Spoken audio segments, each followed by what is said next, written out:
Beri baa waxaa jiri jiray nin garsoore ah oo magaalo dhan dadka u kala garnaqi jiray.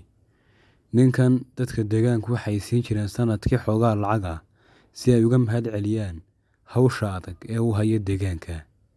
Waxay sidaa ahaataba, maalin maalmaha ka mid ah waxaa yimid degmada mid uu dhalay oday degmada deganaa. Waxaana loo sheegay inuu degmada garsoore ka yahay nin baadi leedhaha oo aad u cadaalad badan. Ninkiina waxa uu damac ka galay inuu garsoorenimada kala wareego uuna isagu qaato gunnada sanadlaha ah ee ninka garsoore ahaa la siiyo. Sidaa darteed waxa uu yeedhay saaxiibadii si ay u khiyaamaan ninka garsooraha ah oo ay daban u dhigaan. Sidaa darteed waxa uu ku yidhi, waxaan doonayaa inaan garsoore ka noqdo degmada. Sidaa darteed waxaan doonayaa inaad ninkan igala tuurtaan xilka si aan anu u noqdo garsooraha. Kadib saaxiibadii waa ay ka yeeleen oo kama ay diidin. Waxaana uu ku yidhi xoolo isku qabsada oo ninka garsooraha u taga. Kadib sidii ay u fulin lahaayeen ayay falowgeedii qabteen. Kadib ninkii garsooraha ayay u tageen. Garsoorihii midna waxa uu ku yidhi xoolaha adigaa leh, kii kalena waxa uu ku yidhi adigu waxa ma lihide orod iska bax.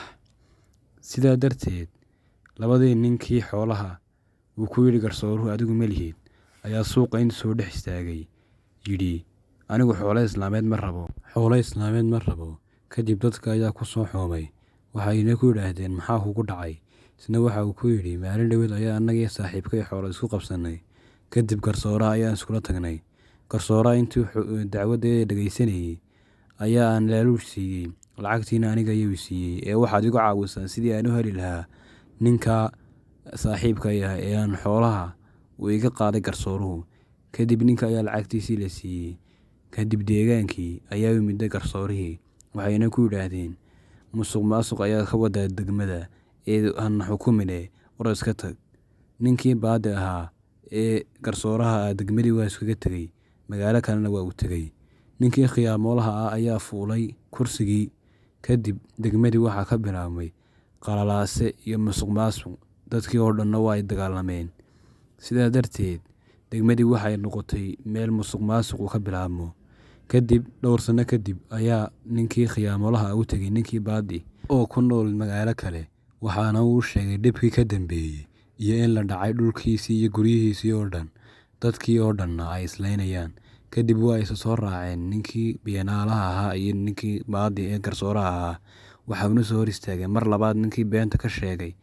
Waxaana uu yidhi waan ka raali gelinayaa beentii aan ka sheegay garsooraha. Waxa uuna intaa raaciyay in labadiisa saaxiib la ogaayeen sharqoolka loo dhigay garsooraha oo mid yahay kan imika garsooraha ah. Dadkiina waa ay ka raali geliyeen sida ay ula dhaqmeen garsoorihii cadaaladda badnaa.